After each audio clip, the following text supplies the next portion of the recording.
it's time for Bring It On. We've got some great questions. Are you ready? Let's go for it. Let's see. Ruth Ann, I have been a Christian most of my life, and I'm 18 now. I've been watching preachers on TV talking about prayer. They say that when you pray a prayer, God answers your prayer, and that you shouldn't have to pray the same prayer over and over again. Is it okay to pray the same prayer more than once? There's a misunderstanding. You know, if I'm a kid and I'm asking my father if I can use the car, and I say, Daddy, can I have the car? And he says, room. And I say, can I have the car? And he says, And I say, can I have the car? And he hands me the keys. Take the keys. Don't ask anymore. But when God doesn't answer, keep on asking. Now, Jesus said,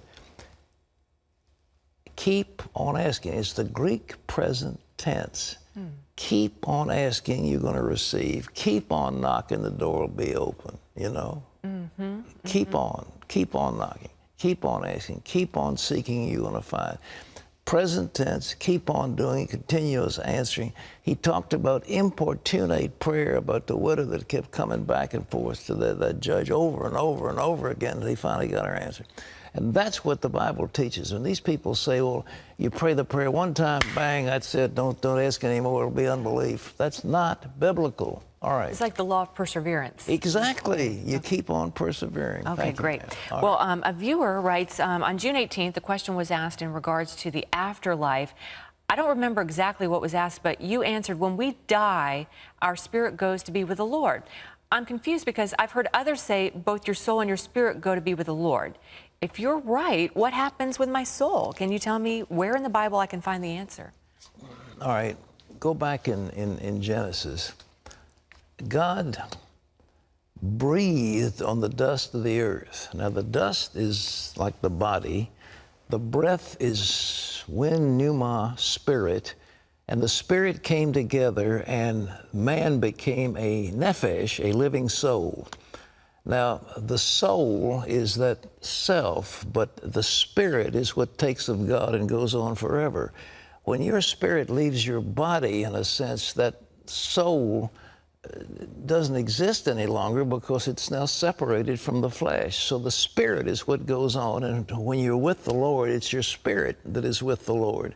So, you know, we talk about the body, soul, and spirit, but the soul comes about because of the merger of spirit and body. And you take spirit and body apart, and I'm making a little theology right now for you, but I think when you take them apart, they're in the soul, there's a spirit, and that's what goes to be with the Lord. And then at the resurrection, there's a new body, and a resurrection body, a spiritual body, which merges into the spirit we have, and that becomes a new person. You might say that's a new soul. I don't know, but it's a new being.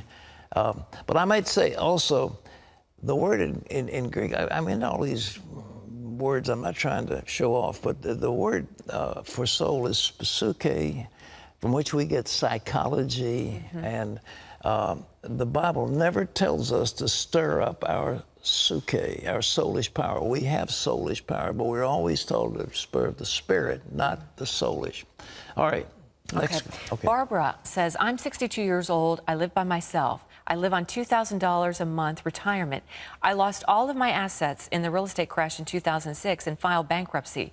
I just received a check for $1,480 from a class action suit. How can I best invest this money to make the most profit? Well, I tell you what, Barbara, unless you can make things, if you're good with sewing or knitting or something like that, you might start a little business where you get some cloth and you knit or crochet, or you do whatever you do, and maybe you can make stuff and sell it. You said that's how you can start a business and make things grow. In terms of investing, I am really high on these ETFs, exchange-traded funds, with what are called master limited partnerships.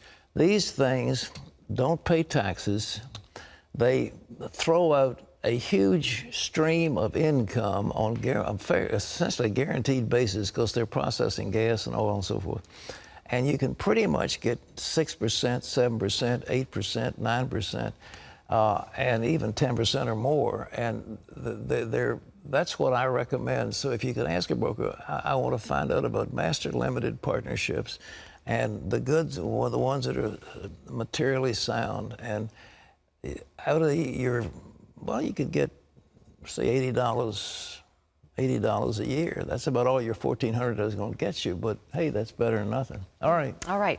Ethel says, I know the Bible talks about discerning false prophets. Watching a show about a medium is fascinating to me. From where does she get her information? How can you confirm whether or not she is right? It troubles me. Well, most of them are fake. And the table tappers and the ones hearing voices and all that, most of them are working some scam. But the ones that are, I mean, I'll have you in the audience, Wendy, and I'll say, Wendy, now let's see, you really loved your grandmother, didn't you? And you say, oh, yeah, she was very close. Well, I said, well, I've got a message from your grandmother, you know, and her name was, and you'll volunteer, well, it was Mabel. I said, yeah, it's Mabel who was talking to me. And if you're smart, you can look like you're telling me or I'm telling you something, and I'm finding out from you these answers. But if they are real, it's not fake, that it comes from demons. And that's the problem, is that these things are demonic, that they do not come from God. And I don't care, the Long Island medium or whatever medium you've got on TV. Right. It's, I just heard a message from your grandfather, and he says, everything's just fine. Don't worry about your mother. She's over here with me, kind of thing. And doesn't the Bible say don't consult the dead on behalf of the living? No, man. Well, it's wrong. That's right. Mm-hmm. Shall a person that consult with spirits that peep and mutter and not turn to the living God. Mm-hmm. This stuff comes from evil. Mm-hmm. Don't be seduced by it. That's right. Wow. And we're out of time. I wish we had more questions, but we'll have to do. Thank you for those questions.